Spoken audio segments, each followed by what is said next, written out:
Welcome to Rise and Grind. You may ask, well, why do you call it Rise and Grind? Because I watch this at 4 o'clock in the afternoon.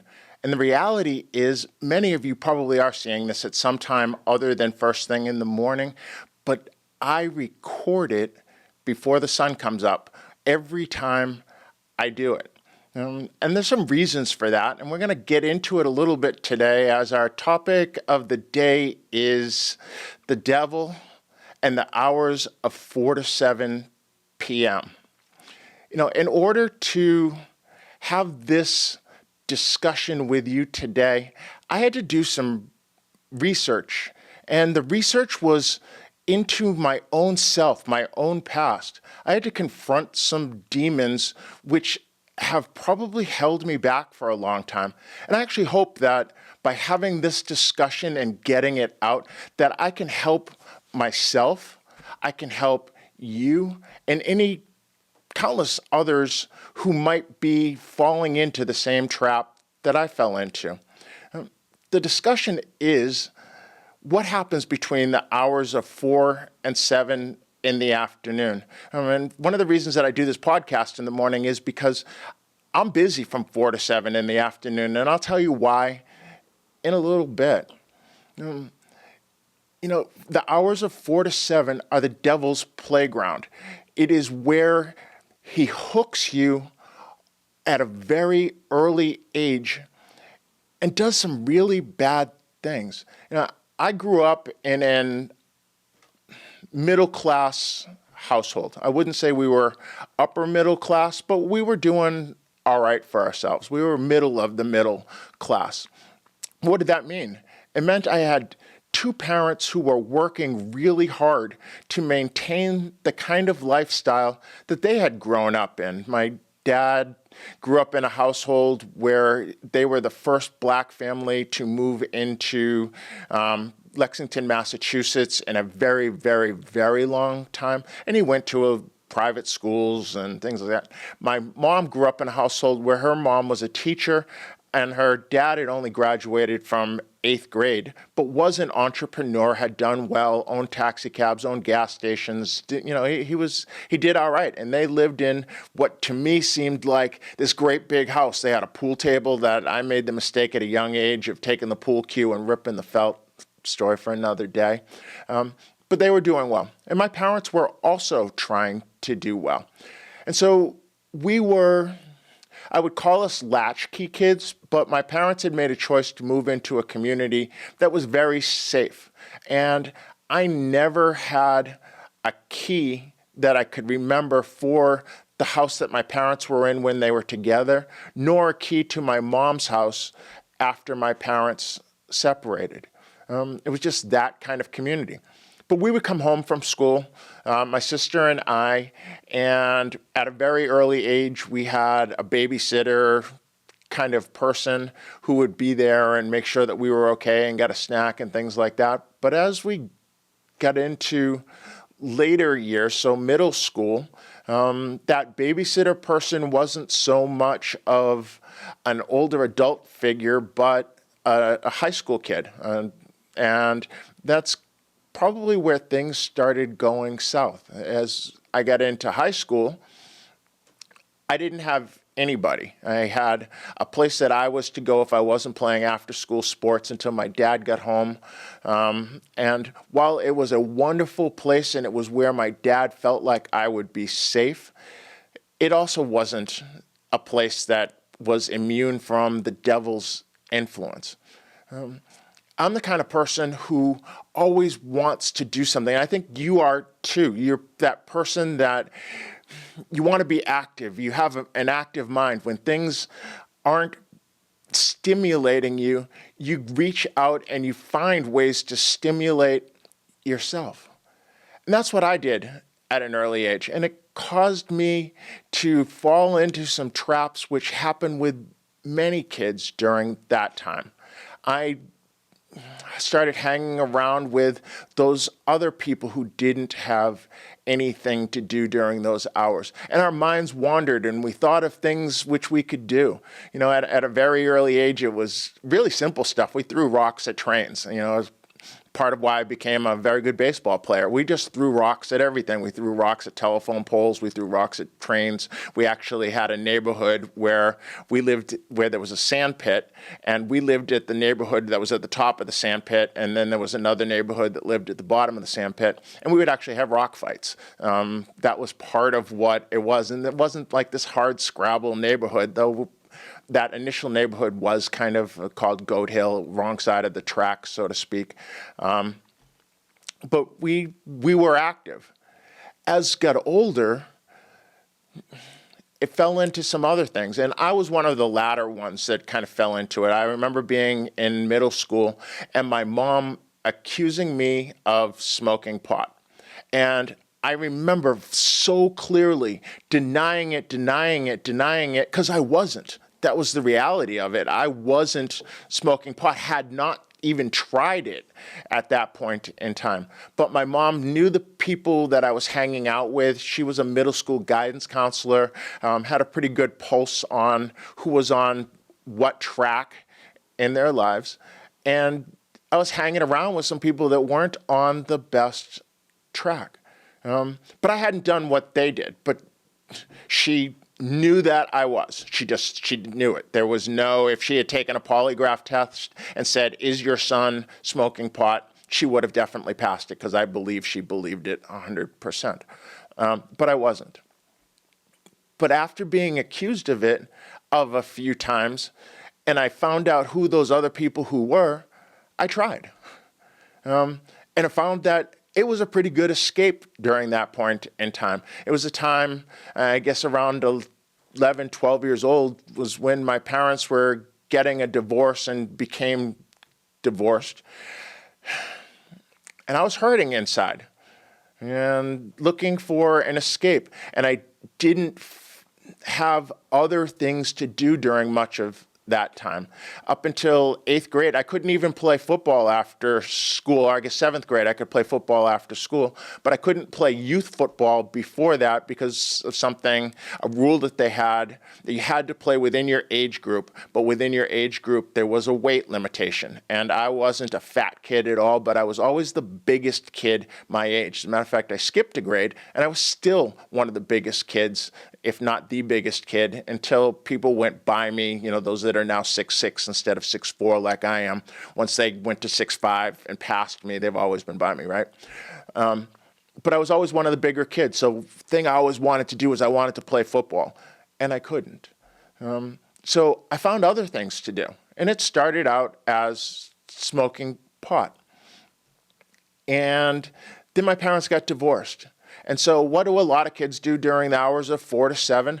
They spend their time, they do their homework, and they get good grades. And Lord knows I should have been one of those kids. I had a mom who got multiple Ivy League degrees, Brown undergrad and Harvard for grad school. My grandfather was part of the class that integrated Harvard.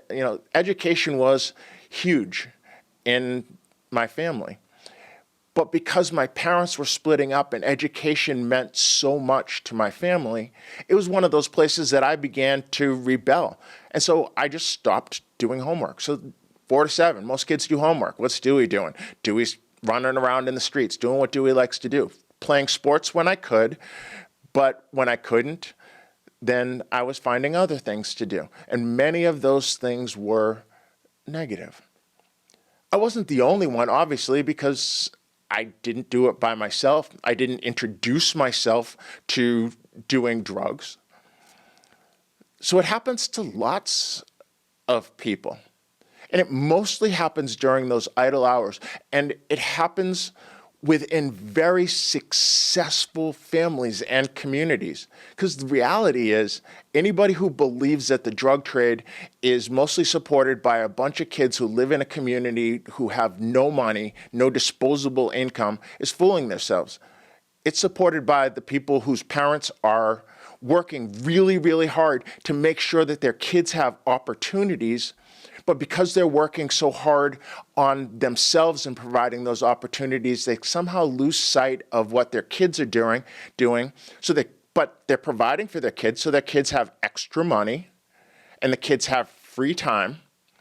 And guess what they're doing with that free time and that extra money? Yep, that's the reality of it. And that's what I was doing. Though initially it wasn't my money because I didn't have a job and we weren't in that position that I had lots of money. I had a little bit of an allowance. So it didn't get to where I was doing it for myself until I got my first job. And then, well, things really went downhill from there. So what had happened? The devil had got me. He found that opening. He knew when that time was. He was operating in broad daylight. I could talk about some of the things that I did, and you might say, well, Dewey, stop making up stories. You just want attention and things. Reality is, anybody who knew me during that time absolutely knows that what I'm saying is the absolute truth. And I bet there's a whole bunch of, my running buddies that are like, man, this fool's coming like he's bearing it all and he better not, use my name. And the reality is, no, unless you and I have had a specific conversation about it's okay for me to use your name, I'm not going to be talking about specific people that I was out there running with. But it got worse. So it started with smoking pot. And then I added alcohol to that. So I grew up at a time where the drinking age was still 18 and started hanging out once I got to high school with some people who are older and they could go buy beer and we would drink beer, mostly on weekends to start. And we would drink lots of beer on weekends, and we would smoke pot and we would drive around. So I think you could buy a case of beer for $8. So each person chip in $2. You'd have 4 6-packs, 4 people in a car. You chip in another $2 or $3 for gas. So now we're putting $10 in gas. Gas prices were down in 50 cents or something like that. So you could fill up the car, drive around all night, smoke pot, drink beer. That's what I did. And then it got worse. And I started doing more. I started drinking after school during the week. And then I started drinking during school during the week. And at one point in time, I would actually pride myself on saying I drank 3 6-packs a day during high school. I drank 1 6-pack during school, 1 6-pack after school, and 1 6-pack at night because I was just in the streets, and it's what I did. And I always had, a half ounce of weed in my pocket, and I made money from the weed I would take and I would roll up joints and put them in a cigarette pack, and I would sell the joints for $1 a piece until I had enough to pay for the rest that I would smoke. And that was my foray into that. And I was on a path where the devil had control of me, and I couldn't get away. And I don't think I wanted to get away at that point in time. There were other things in my life that I just didn't want to confront. And so I ran, and I ran to the devil really hard. He was enticing. He was sexy. I wasn't able to kind of play in the space where you're dating and things like that because I grew up in an almost exclusively white community, and I wasn't allowed to date any of the white girls, and there was nobody else in my community for me to date. And it was made very clear to me. I got, cornered in the parking lot of my high school by the dad of a girl who was my age, who was also a local police officer, and he pulled up in his cruiser and pinned me in the corner and got out and told me that, boys like me disappear all the time, and nobody's going to care about you, so stay away from my daughter. So it's what I did, and I dug into all of the other things I just did wrong. And then it moved into other substances. And I've never stuck a needle in my arm. I've never done heroin. I've never done some of the drugs which are now causing people to really fall off and die from. But there are many others which I did do. If you ask me personally, I would tell you I'm not ashamed of it because it has been so long to the point where anybody who met me from the age of 30 till now, I'm 57, would really think this dude's telling tales. He is like so far away from that. I had to move away from home and away from friends in order to be a role model. That's what I wanted to do. And so I moved at the age of 30 to Atlanta, Georgia, and I think I had 2 beers the first year that I lived in Atlanta, because I needed to get away from the devil, and I needed to do something else in order to get the things that I wanted to get. And it wasn't enough to say, I'm just not going to do, though it is how I've stopped kind of doing anything. It's how I stopped smoking cigarettes. It's how I stopped smoking pot. It's how I've done it. I just said, I'm not going to do it. I've never said I was going to quit something that I've done. As a matter of fact, I say to this day, if I decided tomorrow to do it, I'll do it. And I've done it in the past, and that may have served me well, and it may not have served me well. At the moment, it is. But I could also think back to a time when I had chosen to quit smoking pot, and I was in my 20s, and a friend of mine had a girlfriend, and they were people who always smoked pot. As a matter of fact, the friend had said he was never going to go a day in his life without smoking pot. So it was constantly all around, and his girlfriend, you know, they're passing the joint around, and I took it, and I made pretend I was going to take a hit. And she, oh, whoa, like you don't smoke pot. And I was like, no, I just haven't smoked pot.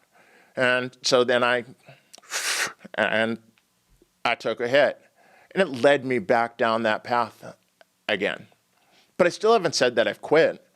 To this day, I haven't said that I quit doing any of the things. I just stop. And I do have that ability, because I have an addictive personality. And so I addict myself to not doing the same way that I become addicted to doing. And so what did I kind of choose to replace all of that with? Well, I chose to replace it with providing opportunities for young people to do something productive during those hours that the devil is trying to get their hooks into them.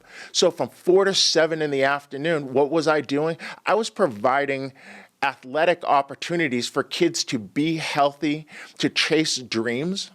And to this day, I feel it's important, and I hadn't really thought about it till just now.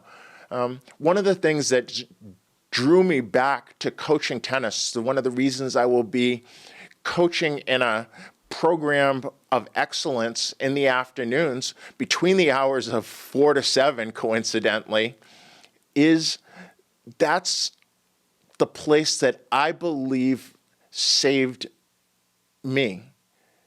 Was I found another opportunity within those hours. You know, you can think about, well, what does 4 to 7 really represent? In my case, they are specific hours because of the age when kids have free time. So they're out of school, and parents are sometimes not home from work yet. So they have the ability to float during that time, and things happen. But as a young adult, that 4 to 7 just moves around a little bit. Maybe that 4 to 7 becomes 7 to 10 p.m. So you are that person who gets out of work and you're always going to that local watering hole where you're hanging out with friends, or you have friends whose houses you hang at. And so it's just moved. And oftentimes it's moved after the devil got his hooks in you. And so you just move the time around, but the devil already has you. So he doesn't need to kind of be right there and present. He doesn't need to do as much work on you. All he really does is try to make sure that you don't leave the fold too quick and get away. So he provides other little opportunities, but not the same ones that were necessary to get you at that very young age, to get his hooks in you and take you away from the place where your parents wanted you to be. Because very few people have that parent that introduces them to drugs. I think famous story certainly is, Robert Downey Jr. talks about his dad forced him to smoke weed at 6 years old or something like that, and how dysfunctional that relationship was. But that's not normal. That's not what most people do. Most people who have parents who are alcoholics and drug addicts wish that their kids have a better life. And so they do everything they can to make sure that their kids have a better life. So the devil has to work real hard, 4 to 7. But he doesn't, once he has his hooks in you, he doesn't have to work as hard. So that's why I spend my time from 4 to 7 helping others. It's why I do rise and grind. Why do I do rise and grind at the time before the sun comes up? Because I'm busy later. I don't have time later in the day to sit in front of a camera and talk about these things which I feel are vitally important, because I have something else which is also vitally important to me. And it's the thing which saved me from those times. I gonna get real. When I didn't have those things, and I would still get up in the morning, it led me down other paths. Those that have watched me know I had this thing called the IPA Show, and I had this refrigerator stocked, one of those commercial refrigerators like you see in an establishment where they sell Cokes and Pepsis and Orange Crushes and all of those things. And I had one of those full of beer, and I was constantly rotating the beers, and I was drinking many of those beers on a regular basis, and not to the point where I was drunk. I can't tell you the last time I actually woke up with a hangover, but to the point where, it's 5 o'clock somewhere, so I'd open it up and I'd have a couple of beers. So in order to be successful, I've got to fill my time with other things. And so I do this. I know that I need to be healthy. So before I started this recording today, which happens before the sun comes up. It's, 5 something, 6 something in the morning. It's probably past 6 now that I've been running this for a while. And I've already been to the gym. I've already done some reading.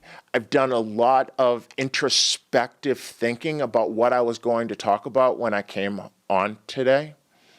And I'm doing all of this because I wasted tons and tons and tons of time when the devil got his hooks in me.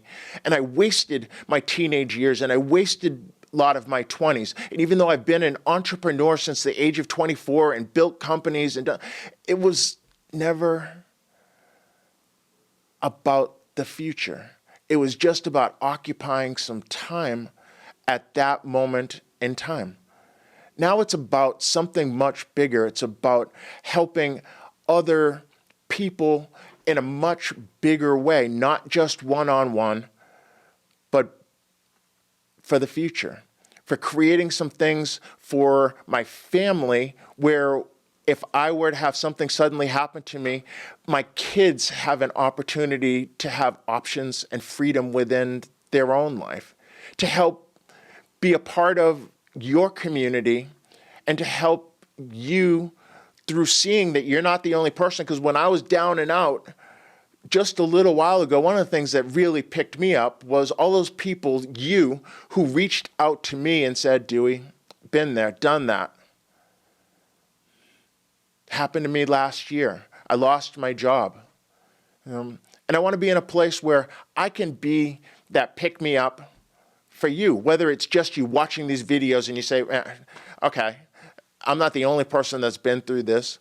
Or if we're in a closer situation, we actually talk to each other face to face on a regular basis to be able to say, here, break out my wallet and here, what's your bank account number? I'll transfer some money into your account. Why? Because people did that for me. And it's important. Whew. Guess I got to spend a little more money on these mic stands so that I don't have the ones that go quite as clingy when I touch them. But that's what I got for right now. That was a lot. I hope to some degree that was cathartic for me because I needed to get that off of my chest. And I hope it helps you. Lots more content like this in many places that you find me on social media, both now and we'll be creating that content in the future. Reach out to me. Let me know what you think. Let me know what you're going through because I'd like to kind of help if I can. Have a wonderful day.